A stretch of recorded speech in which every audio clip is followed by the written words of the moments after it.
Bienvenido a un nuevo episodio del podcast para opositar. Iniciamos nuestro análisis detallado de una parte esencial del temario para las oposiciones de administrativos de la Seguridad Social. Hoy nos centramos en una prestación clave, el acceso al ingreso mínimo vital, el IMV. Vamos a desgranar los requisitos fundamentales y las obligaciones, ¿no? Lo que deben cumplir las personas beneficiarias, siguiendo de cerca la Ley 19/2021. La idea es destacar los puntos más relevantes para el examen, porque este es un tema central, ¿verdad? Así que, bueno, entremos en materia. Efectivamente. Se trata de clarificar bien esos criterios de acceso y también las responsabilidades que van unidas a esta prestación no contributiva. Son aspectos que, como bien dices, suelen caer bastante en las preguntas. Nos basaremos estrictamente en la normativa, la que viene en los materiales de estudio. Excelente. Empecemos entonces por la base, por el artículo 10 de la Ley 19/2021. Este artículo me parece fundamental porque establece las condiciones generales que deben cumplir todas las personas beneficiarias, ya sea que lo pidan solas o como parte de una unidad de convivencia. Así es. El primer gran requisito es tener residencia legal y efectiva en España. La ley exige haber residido en el país de forma continuada, sin interrupciones, durante al menos el año justo anterior a la fecha en que se presenta la solicitud. Este punto de la residencia continuada es el pistoletazo de salida, digamos. Entendido. Un año de residencia continuada. Pero, ¿hay situaciones en las que este plazo del año no se aplica? Me imagino que habrá casos especiales. Precisamente, la ley contempla excepciones importantes a esa exigencia del año previo. Pues mira, no se aplica, por ejemplo, a los menores que se incorporan a la familia por nacimiento, adopción o, guarda con fines de adopción o acogimiento familiar permanente. Vale. Tampoco se exige a las personas víctimas de trata de seres humanos y explotación sexual, ni a las mujeres víctimas de violencia de género. Son excepciones que buscan proteger situaciones de especial vulnerabilidad, claro. Tiene todo el sentido. Y sobre la residencia, una duda. ¿Qué ocurre si la persona pasa tiempo fuera de España? ¿Se pierde el requisito por eso? Es buena pregunta, porque la residencia tiene que ser efectiva. Pero a ver, la ley aclara que el requisito se mantiene aunque haya viajes al extranjero, siempre que estas salidas no sumen más de 90 días naturales a lo largo de cada año natural. 90 días. Eso es. Y también hay una salvedad si la ausencia es más larga, pero es por enfermedad y está bien justificada. Este límite de los 90 días es un detalle importante, ¿eh? De esos que hay que recordar para el examen. Anotado queda ese límite. Mencionaste al principio que el artículo 10 pone las condiciones básicas. ¿Cuál es la siguiente condición general después de la residencia? La segunda condición general, después de la residencia, es encontrarse en situación de vulnerabilidad económica. El artículo 10, lo enuncia, pero la definición detallada y cómo se acredita viene en el artículo siguiente, en el 11. Luego nos metemos a fondo con él. De acuerdo, lo dejamos ahí aparcado un momento. Pero el artículo 10 no se queda solo en eso, ¿verdad? Creo que también establece requisitos más específicos según la edad o si se vive solo. Exacto. Entra ya en requisitos particulares, sobre todo para los que la ley llama beneficiarios individuales, o sea, los que piden la ayuda para sí mismos sin formar parte de una unidad de convivencia como tal. Y aquí la edad es un factor clave. Si estas personas son menores de 30 años cuando piden la ayuda, la ley les exige acreditar que han vivido de forma independiente en España durante un tiempo mínimo. Vivido de forma independiente. ¿Qué implica eso exactamente para un menor de 30? Suena exigente. Lo es, y tiene su lógica. Significa que durante al menos los 2 años justo anteriores a pedir la ayuda, su domicilio en España tiene que haber sido distinto al de sus padres, tutores o acogedores. Pero no basta solo con vivir en otro sitio, ¿eh? Hay más. Sí. Además, dentro de esos 2 años, tienen que haber estado dados de alta en la Seguridad Social en cualquier régimen o en una mutualidad alternativa al RETA, por lo menos durante 12 meses. No tienen por qué ser seguidos, pueden ser sumando periodos. La idea parece ser que el IMV para jóvenes vaya a quienes ya han iniciado, digamos, un camino de autonomía. Entendido. Es un doble requisito. Vivir por su cuenta y haber cotizado algo. ¿Y hay alguna excepción a esta regla de independencia para los menores de 30? Sí, hay una excepción específica para jóvenes que tienen entre 18 y 22 años y que vienen de centros de protección de menores. Para ellos, este requisito de los 2 años de vida independiente y los 12 meses cotizados se suaviza un poco, adaptándose a su situación particular. Vale. Eso para los menores de 30. ¿Y qué pasa con los solicitantes individuales que son mayores de 30 años? ¿Se les pide lo mismo? Para los mayores de 30, el requisito de independencia es algo menos estricto. Tienen que acreditar que su domicilio en España fue distinto al de sus progenitores, tutores o acogedores, pero solo durante el año inmediatamente anterior a la solicitud. O sea, 1 año en vez de 2. Exacto. Se reduce el periodo exigido y no se menciona explícitamente el requisito de cotización mínima de 12 meses que sí se pide a los más jóvenes. Parece que la ley asume más independencia a partir de los 30. Has mencionado excepciones al requisito de residencia de 1 año. ¿También hay excepciones a estos requisitos de vivir de forma independiente que acabas de explicar? Sí, y son muy relevantes, porque cubren situaciones de ruptura o vulnerabilidad que pueden surgir. Es muy importante tenerlas presentes. No se exige acreditar esa vida independiente previa en varios casos. Primero, si la convivencia con los padres o tutores terminó porque ellos fallecieron. Lógico. Segundo, tampoco se exige a víctimas de violencia de género que han tenido que dejar su casa. Tercero, a personas sin hogar. Cuarto, a quienes han iniciado trámites de separación o divorcio. Quinto, a víctimas de trata. Y sexto, y esto es una novedad introducida por el Real Decreto Ley 2024, que es muy importante recordar, tampoco se exige a las personas que han salido de prisión si han estado privadas de libertad más de 6 meses. Es una lista amplia, sí, que refleja situaciones complicadas. Queda claro entonces para los beneficiarios individuales. ¿Qué otros requisitos específicos introduce el artículo 10? ¿Quizás para las familias? Introduce un requisito temporal para las unidades de convivencia. Cuando la ayuda se pide no para una persona sola, sino para una unidad, esta tiene que estar formada como tal, de forma continuada, durante al menos los 6 meses justo antes de presentar la solicitud. 6 meses de convivencia previa. Y aquí también hay excepciones, me imagino. Sí, de nuevo la ley flexibiliza esto para no penalizar cambios recientes o situaciones vulnerables. No se exige esa constitución previa de 6 meses si nace un hijo o por adopción, guarda, acogimiento de menores, tampoco en casos de reagrupación familiar de hijos menores, ni en los casos que ya hemos dicho de violencia de género o trata. Y bueno, la ley deja una puerta abierta a otros casos que se justifiquen por reglamento. Bien, parece que hemos cubierto los requisitos principales del artículo 10. Residencia, vulnerabilidad económica, general, que veremos ahora, edad e independencia para individuales y constitución previa para unidades con sus excepciones. Hay un último punto crucial en el artículo 10, en el apartado 4, que conviene subrayar. Todos estos requisitos que hemos visto, residencia, vulnerabilidad, edad, independencia, constitución de la unidad, no solo hay que cumplirlos al pedir la ayuda. No basta con el momento de la solicitud. No.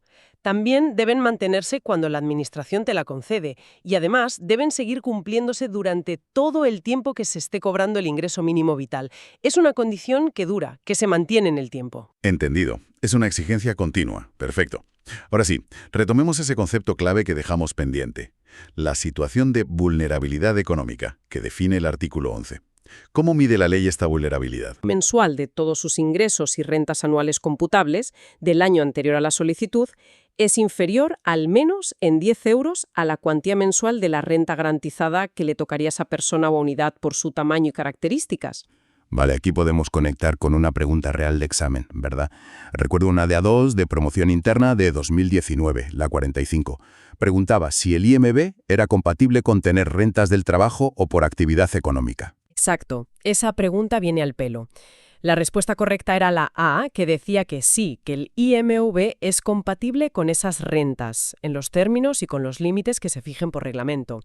Esto es un pilar del IMV. No busca ser una barrera para trabajar, sino un apoyo para rentas bajas. El propio artículo 11.4 lo dice claramente. Es un matiz importante. Es una ayuda incluso si se trabaja, pero dentro de unos límites. Volviendo a cómo se mide la vulnerabilidad, ¿solo se miran los ingresos del año anterior?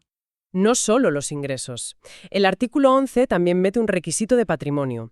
No se considera que hay vulnerabilidad económica si la persona beneficiaria individual tiene un patrimonio neto menos valorado con unas reglas específicas, quitando la vivienda habitual hasta cierto límite, que sea igual o mayor a 3 veces la cuantía anual de la renta garantizada para una persona sola.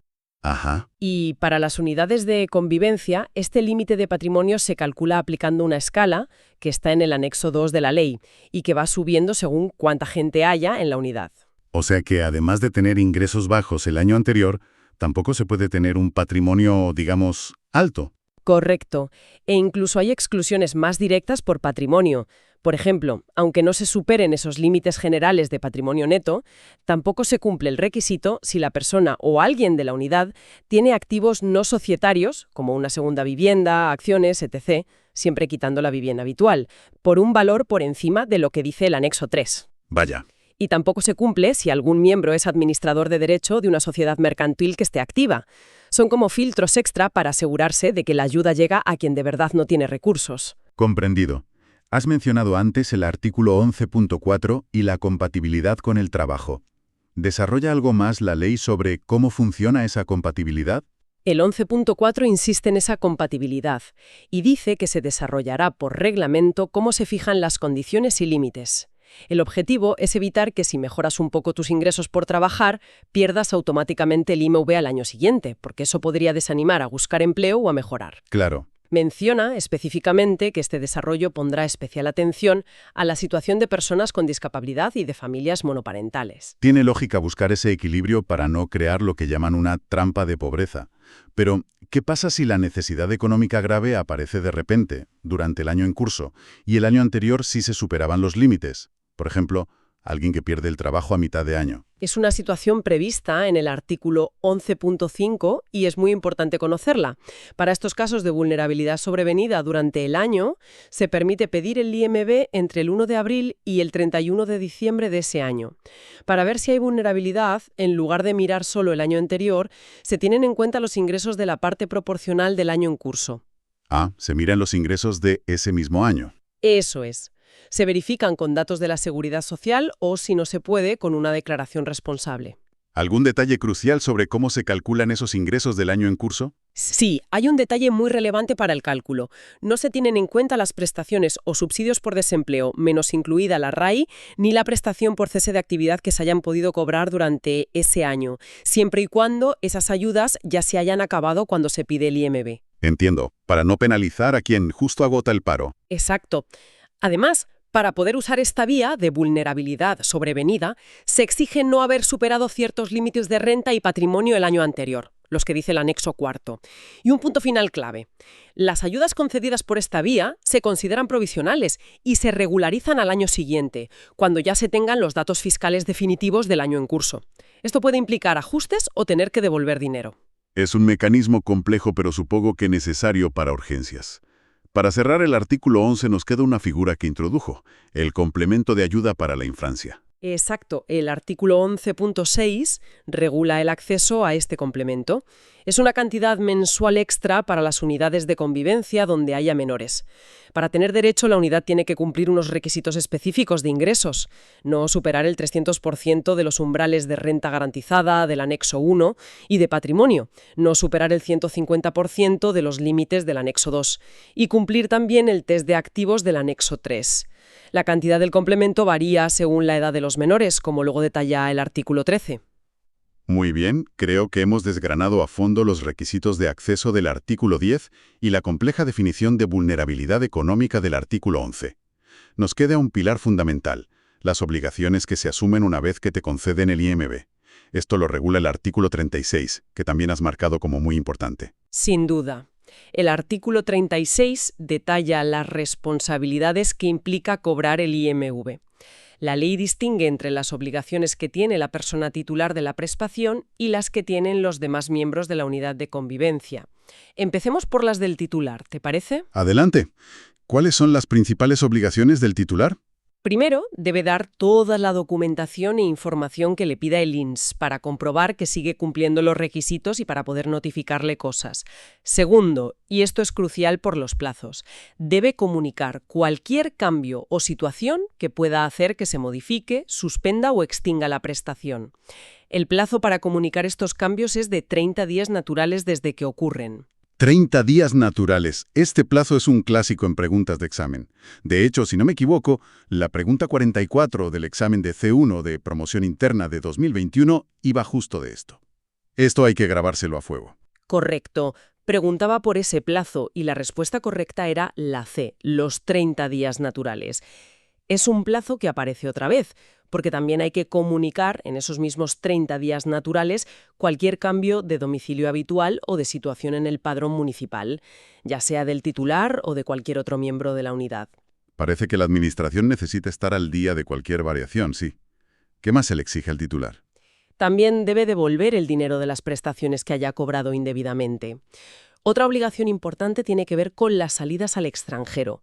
Debe comunicar al INS antes de irse si él o algún miembro de la unidad va a estar fuera de España por un periodo que sume más de 90 días naturales a lo largo del año. Y si se lo piden, debe justificar por qué se va. O incorrecta una opción que decía que había que comunicar cualquier salida al extranjero, daba igual cuánto durase. Ah, la típica pregunta trampa. Exacto. Era una pregunta trampa. La obligación es comunicar previamente solo las ausencias superiores a 90 días al año. La respuesta incorrecta era la A, que generalizaba a todas las salidas. Es un buen ejemplo de que hay que leer con precisión lo que dice la norma. Totalmente. ¿Alguna otra obligación fundamental del titular? Sí, una muy destacada: presentar cada año la declaración del impuesto sobre la renta, el IRPF. Esta obligación también ha caído en examen, por ejemplo, en la pregunta 2 del C1-PIE de 2019, donde la respuesta correcta era la B. Además, si trabaja y compatibiliza el IMV con rentas, debe cumplir las condiciones que se fijen para eso. Y finalmente, tiene la obligación de participar en las estrategias de inclusión social y laboral que promueva el Ministerio, según dice el artículo 31.1, además de cualquier otra obligación que se ponga por reglamento. Son bastantes obligaciones para el titular. ¿Y qué hay de los demás integrantes de la unidad de convivencia que no son titulares? ¿También tienen responsabilidades? Sí, la ley les asigna obligaciones específicas para que todo funcione bien. Por ejemplo, deben comunicar si fallece el titular. Deben informar a la Administración si saben de algún hecho que vaya en contra de la finalidad del IME. También tienen la obligación de presentar cada año su propia declaración del IRPF. Y muy importante, deben cumplir las obligaciones del titular si éste no lo hace. Ah, o sea que son responsables subsidiarios, digamos. Eso es.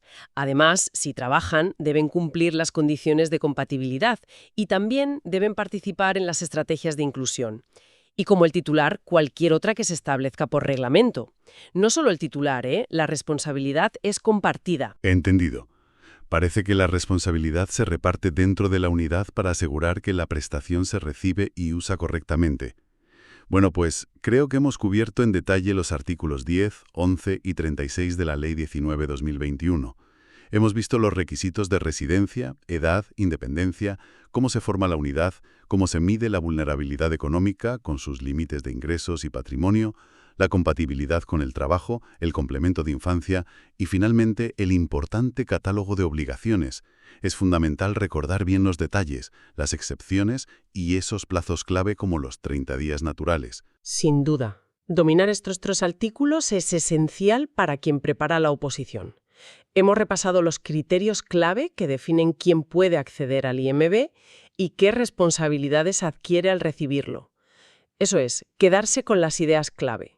Desde la residencia continuada y sus excepciones, pasando por los requisitos específicos según edad y convivencia, los umbrales económicos que marcan la vulnerabilidad, hasta las obligaciones de comunicar cambios, hacer la declaración o participar en itinerarios de inclusión. Son muchos matices, sí, pero estructurarlos, como hemos hecho, seguro que ayuda a fijarlos. Y ya para terminado, pensando un poco más allá del texto estricto de la ley que hemos analizado, me surge una reflexión sobre la gestión práctica de todo esto en el día a día. La verificación rigurosa de requisitos como la vulnerabilidad económica real, el patrimonio, sobre todo esos activos no societarios o si alguien administra una empresa, o incluso coordinar de verdad esas estrategias de inclusión que menciona la ley. Debe suponer un desafío administrativo importante para la seguridad social, ¿no? Cierto, es una reflexión muy pertinente. La aplicación justa y eficiente de una prestación como el IMV no depende solo de tener una norma clara, como la que se exige conocer en la oposición. Depende también de tener sistemas de información que funcionen bien, procedimientos de comprobación eficaces y, por supuesto, suficientes medios, tanto humanos como técnicos, para gestionar toda esa complejidad. verificar correctamente quién vive en cada casa, sus ingresos reales, su patrimonio, o diseñar y seguir esos itinerarios de inclusión personalizados. Todo eso requiere una maquinaria administrativa bien engrasada. Es un buen punto para pensar en la dimensión práctica que hay detrás de garantizar este derecho social y el papel tan crucial que juega la Administración en todo ello. Esperamos que este análisis detallado de los artículos clave del ingreso mínimo vital sea de gran utilidad para la preparación del examen. Mucho ánimo con el estudio.